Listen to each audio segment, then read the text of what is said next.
I took the government money. They were offering these loans that where you didn't have to pay any interest on it for a year, and then you basically could either return the loans or pay 4%.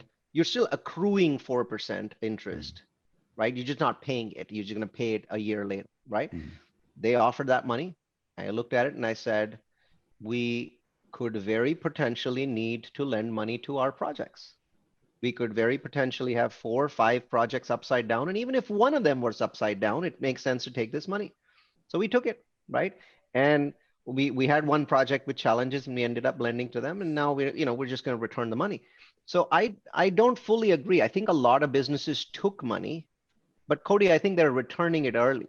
mm. So because there was this assumption of a worst case scenario, which for so many businesses didn't happen. I mean, again, retail businesses are not part of that. I think the worst has happened for them in so many different ways because even the worst case scenario, haircutters were not thinking in March last year that in Jan this year, half of America's, saloons would still be shut down. So it's a really bad scenario. And again, we're going to see, repercussions of that for years to come. But I think what the government has done through stimulus A1 and then stimulus 2 and now hopefully stimulus 3 that they're talking about is they spread the slaughter out enough so that it doesn't matter. If you remember, even in 2010, we were talking about, well, there's 3 million foreclosures to come, so the real estate market's going to crash again. You know why it didn't crash? Because a consortium of banks, the top 20 banks, got together into a room and said, we have to slow down foreclosures. If we don't slow this down, the value is going to fall to 10% and we're going to kill ourselves. So if you remember, the banks consciously in 2000, late 2009, 2010, slowed the process of foreclosure down, allowing the market to recover. And then, some of the equity came back. So the banks actually, their decision turned out to be really right because by 2012 or 2013, prices were rising again. So they were able to recoup some of that money by simply just holding on, as opposed to selling them at fire sale prices. And in a larger way, the government stimulus had that impact on the economy. The slaughter is still there, but it's spread out over a year and a half as opposed to being concentrated in 2 quarters, right? So the US economy dropped 33% in Q2, the greatest drop on record. And I hear that all the time. People say that all the time. Oh my God, did you know that there was a 33% drop?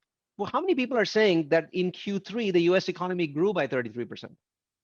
The identical number. 33% drop, 33% up. But people only mention the down because it's more, I guess more, you get more attention if you're only giving people the bad news, right? You got to do both of those. So it was impressive. The bounce back in Q3 was absolutely impressive. I had not seen a forecaster show more than 10% in the bounce back in Q3, but to get to 33, the economy recovered a significant portion of its losses. And for the year, we ended up about 2.5 to 3% net Q GDP loss, which, I mean, all things considered, was the best case scenario.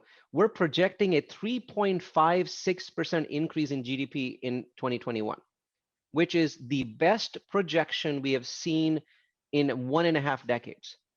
One could say, well, yeah, but you're just bringing forward all the growth that you lost last year. And that's true. I mean, if you take last year's negative and this year's positive and you add it together, it basically is 1.5%, which is what we've got all along. So that's fine. That's fair.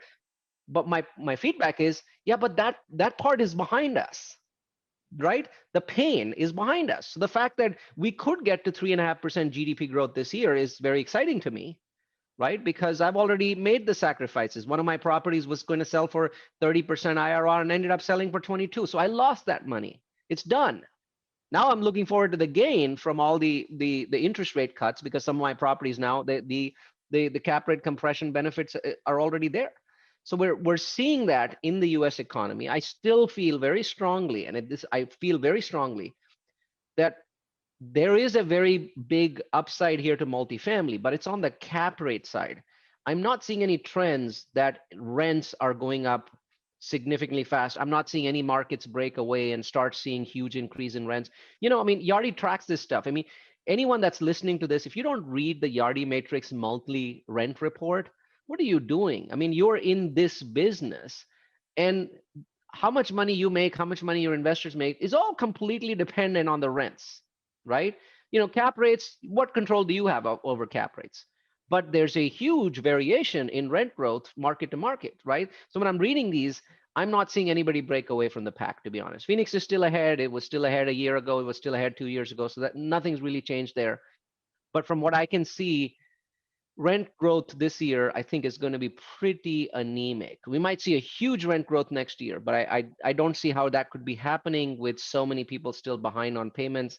I just don't think landlords are focused on rent increases.